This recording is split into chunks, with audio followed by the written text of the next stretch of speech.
аав ямар ч ажилтай байсан хүүхдүүдэд номер нэг тавьдаг аахгүй юу манай аав хоёр. Тэгээд аав ингээд төвжрэл одоо тухайн үед гайгүй байсан. Гэхдээ ажлаа зүгээр ингээд нөгөө зохицуулаад бүр өөрөө ингээд цагийн ажилтан байснаа за би өөр нь хүүхдүүдээ болон аавыгаа асрахын тулд би ингээд өөрөө хувийн одоо бизнес эхлэх хэрэгтэй минь хувийн одоо цагийн хуваараар явах хэрэгтэй минь ингээд бүр ажлаа ингээд хайжсэн байхгүй. Тэгээд яг тусдаа өөрөө бизнес эхлээд манай ээж чинь нөгөө 4 жил доктор хамгаалалт Япон явцсан. Тэгээд тухайн үед бид нар чинь ээжгүй 4 жил байсан байхгүй юу. Гэтэ яг уулзчихлээсэн л дээ ээж ирээл бид нар очичвол тэгээд тэр үед манай нөгөө аавын аав өвөө маань шарав өвөө манаас 25 төр тусаад аав маань ингээ 3 хүүхдээ аавтайгаа ингээ хасраад айгүй хүнд үе байсан.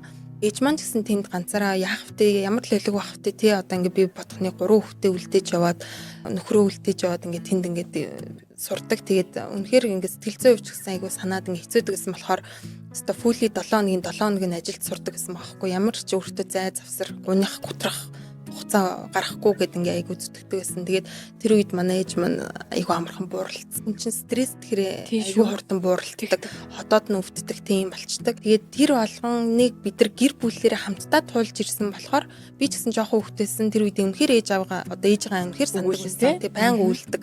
Тэгээд тэр болгоныг бид нар хамтдаа үе шатн дээрээ туулаад ирсэн учраас бид нар яг одоогийн амьдралаар амьдарч байгаа шүү гэдгийг би ингээ ойлгож байгаа байхгүй юу. Өөрсдөө ингээд хөдөлмөрөөрөө бий болгосон энэ амьдралыг ингээ харангуут хүн яг чин үннээрээ яг ингээд бинийгаа хайрлаад тэг ингээд хамтдаа ингээ эмпайраа яг үнэхээр босгож чаддсан байна.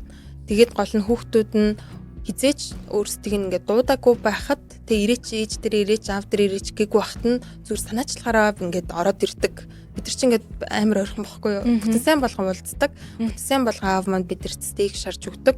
Тэгээд бид нар чинь ингээд зүгээр л уламжлалцсан гэх юм уу. Тэг би болохоор бүр илүү ойрхон ээж аврага байж байгаа л ээж авт дээр ороод ирдэг. Тэгвэл ээжийнхээ ажил дээр хамт ажилладаг болохоор тэр нь нас надад айгүй гоё санагддаг. Ээж автагаа удаан хугацааг би өнгөрүүлэх нь надад үнэхээр сайхан байдаг байхгүй.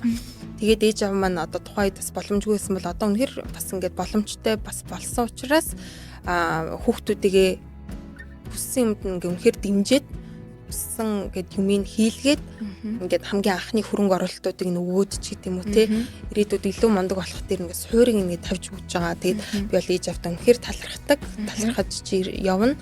Тэгээд хүүхдүүдтэй ч гэсэн би ирээдүйд яг ингээд ийм хүсэж байна, ийм хиймээр байна гэхэд нь өтийгтэг гэдэг ингэх боломжтой тийм л одоо болохыг ер нь бол зорж байгаа ээж аав шиг.